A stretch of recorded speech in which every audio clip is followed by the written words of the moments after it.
নমস্কার বন্ধুরা, আমার ইউটিউব চ্যানেলে সবাইকে স্বাগত। আশা করছি সবাই ভালো আছে, আমিও ভালো আছি। তোমরা ব্লগটা প্রথম থেকে শেষ পর্যন্ত দেখতে থাকো। আজকে চলে এসে একটা নতুন ব্লগ নিয়ে। ব্লগটা হচ্ছে আজকে আমি রান্না করবো হচ্ছে মাটন।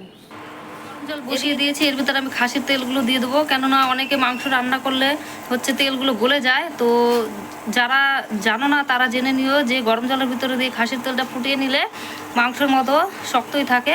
তার জন্য আমি এদিকে খাসির তেলটা গরম জলের সাথে ফুটিয়ে নিচ্ছি।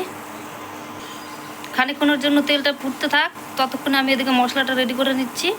এদিকে আমি এক এক করে মশলাগুলো করে নেব। প্রথমে দিয়ে দিলাম জিরে, তারপরে দিয়ে দেবো খানিকটা শুকনো লঙ্কা। এদিকে আমার লঙ্কা আর জিরেটা পেস্ট হয়ে গেছে, আর খাসির ভিতরে দিয়ে দিচ্ছি। তারপরে ওই মিক্সির ভিতরে দিয়ে দেবো হচ্ছে আদা, শুকনো লঙ্কা, আদা, রসুন আর কিছুটা পেঁয়াজ দিয়ে এটাকে ভালো করে পেস্ট করে নেব। তারপরে ওই সব মশলাগুলো একসাথে দিয়ে দেবো, দিয়ে মাংসটাকে ভালো করে হাতে কষিয়ে নেব। আর তারপরে এক এক করে দিয়ে দেবো মশলা। প্রথমে দিয়ে দিচ্ছি হলুদ, তারপরে দিয়ে দেবো লবণ, তারপরে দিয়ে দেবো তেল। আর আজকে মাটনটা রান্না করবে আমার হাজব্যান্ডের হাতের রান্না কে কে খেতে পছন্দ করো কমেন্টে বলো। আমার তো ভীষণ ভালো লাগে। সব মশলা দেওয়া কমপ্লিট হয়ে গিয়েছে। এ দেখো, এখন মাংসটাকে হাতে কষিয়ে নেব। কষিয়ে নিয়ে তারপরে এটাকে 10-15 মিনিটের জন্য ঢেকে রেখে দেবো। আর ঢেকে রাখার ফলে কি হয়, মাংসটা খানিকটা নরম হয়। তার জন্য এটাকে কষিয়ে 10 থেকে 15 মিনিট ঢেকে রেখে দেবো। আর কে কে নিজের বরের হাতে রান্না খাও কমেন্টে বলো। ভালো করে হাতে কষিয়ে নিচ্ছে। আর দেখতে পাচ্ছ বন্ধুরা, মাংসের থেকে গামলাটা অনেক ছোট হয়ে গেছে, যার জন্য কষানো যাচ্ছে না।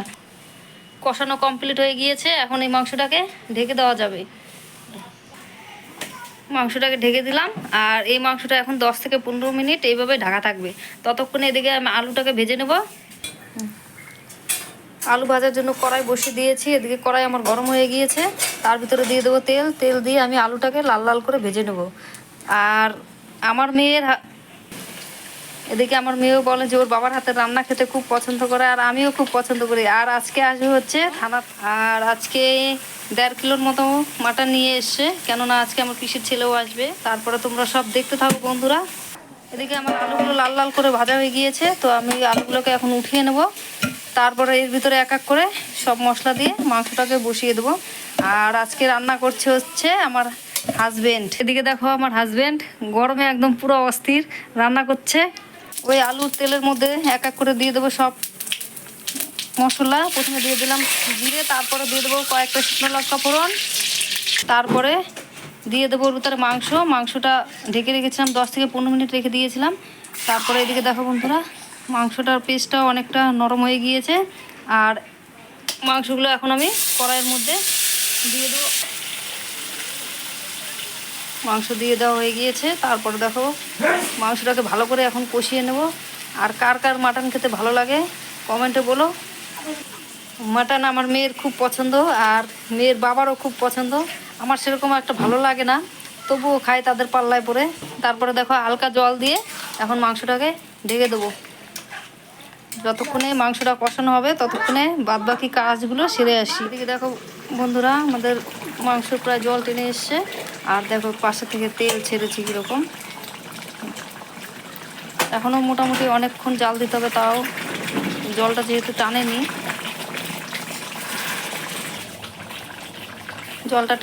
আর এর ভিতরে কয়েকটা পেঁপের টুকরো দিলে আরও ভালো হতো, কিন্তু দুঃখের বিষয় পেঁপে পাইনি। আর পেঁপে দিলে মাংসটা আরও একটু ভালো সিদ্ধ হতো। আর পেঁপের থেকে আরও পেঁপের কষটাতে বেশি উপকার হয়, ওটাতে আরও মাংসটা ভালো সিদ্ধ হয়। তো আজকে পেঁপে পাইনি, তার জন্য আজকে আলু দিয়ে মাংসটা রান্না করবে। জলটা প্রায় টেনে এসে তার ভিতরে দিয়ে দেবো আলু।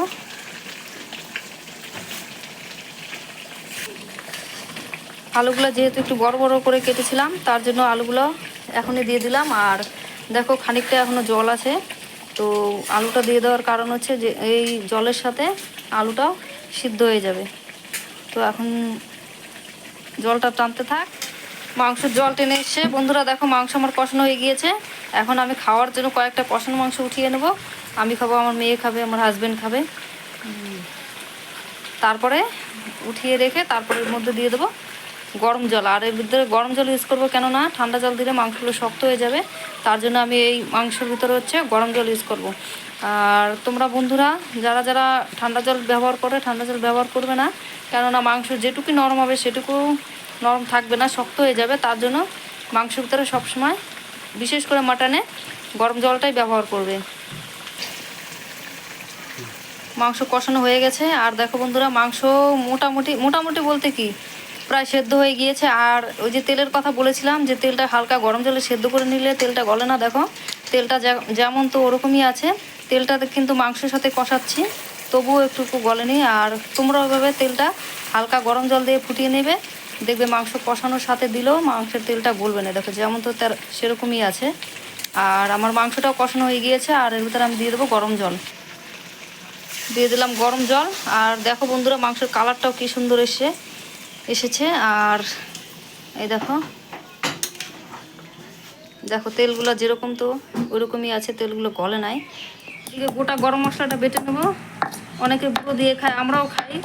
তো আজকে ভাবলাম যে একটু গোটা গরম মশলা বেটে নিই, বেটে মাংসের মধ্যে দিয়ে দিই, যাতে সেন্টটা একটু ভালো হয়। তার জন্য এদিকে আমি গরম মশলাটা বেটে নিচ্ছি।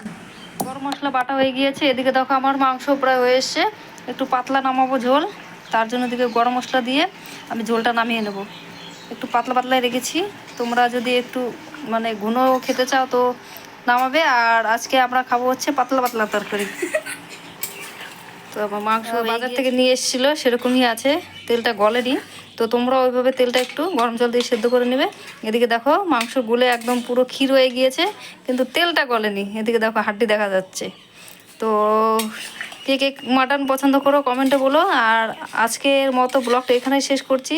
যদি আমার এই ভিডিওটা ভালো লাগে তাহলে লাইক, কমেন্ট অ্যান্ড চ্যানেলটি সাবস্ক্রাইব করে দিও।